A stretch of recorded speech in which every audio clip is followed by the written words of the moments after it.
మీరు కూడా కూర్చోండి. చాలా చారిత్రాత్మకమైన తీర్పిచ్చిన రోజు ఇది.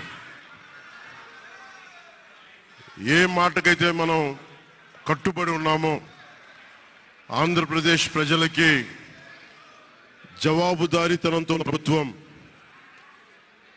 స్థాపిస్తాం, ఏ మాట మీద మనం చెప్పామో కూటమి ప్రభుత్వం ఆ మాటను నిలబెట్టుకుంటుంది.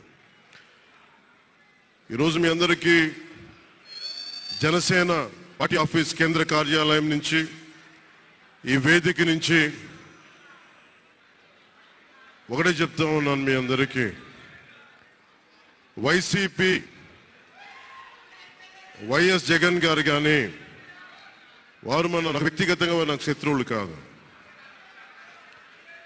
ప్రజాస్వామ్యానికి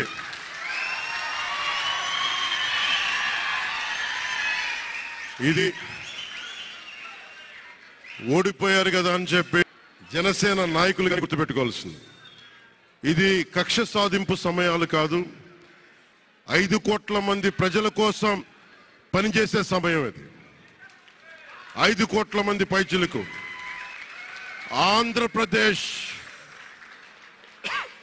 ఆంధ్రప్రదేశ్ విభజన జరిగినప్పటి నుంచి ఈ రోజు దాకా మనం నలుగుతూనే ఉన్నాం. ఆ రోజులు అయిపోయినాయి, ఆ చీకటి రోజులు అయిపోయినాయి. ప్రతి ఒక్కరం బాధ్యతతోటి భవిష్యత్తు తరాల కోసం బాధ్యతని భుజాల మీద వేసుకొని చాలా బాధ్యతాయుతంగా జవాబుదారీతనంతో కూడిన రాజకీయ ప్రభుత్వం, రాజకీయ మనకి ఆలోచన విధానం ఉంటుంది.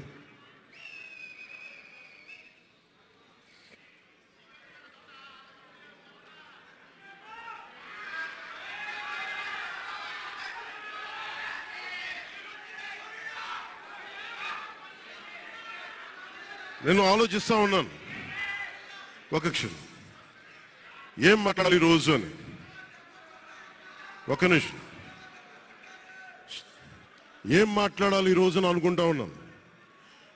నా జీవితంలో ఎప్పటిదాకా విజయం తెలియదు నాకు.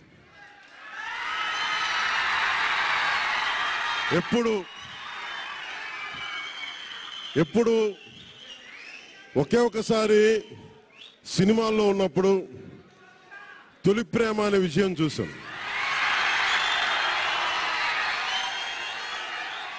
ఆ తర్వాత నాకెవ్వరు నేను విజయం సాధించానని కానీ డబ్బులు వచ్చినాయని కానీ ఏ ఒక్క సినిమా విజయం చెప్పలే నాకు.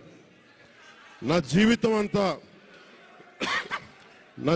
అంతా ఎప్పుడు కూడా దెబ్బలు తింటానో, మాటలు పడతానో, తిట్టించుకుంటానో.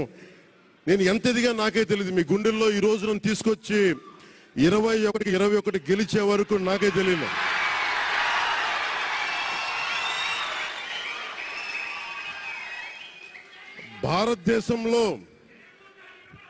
భారతదేశంలో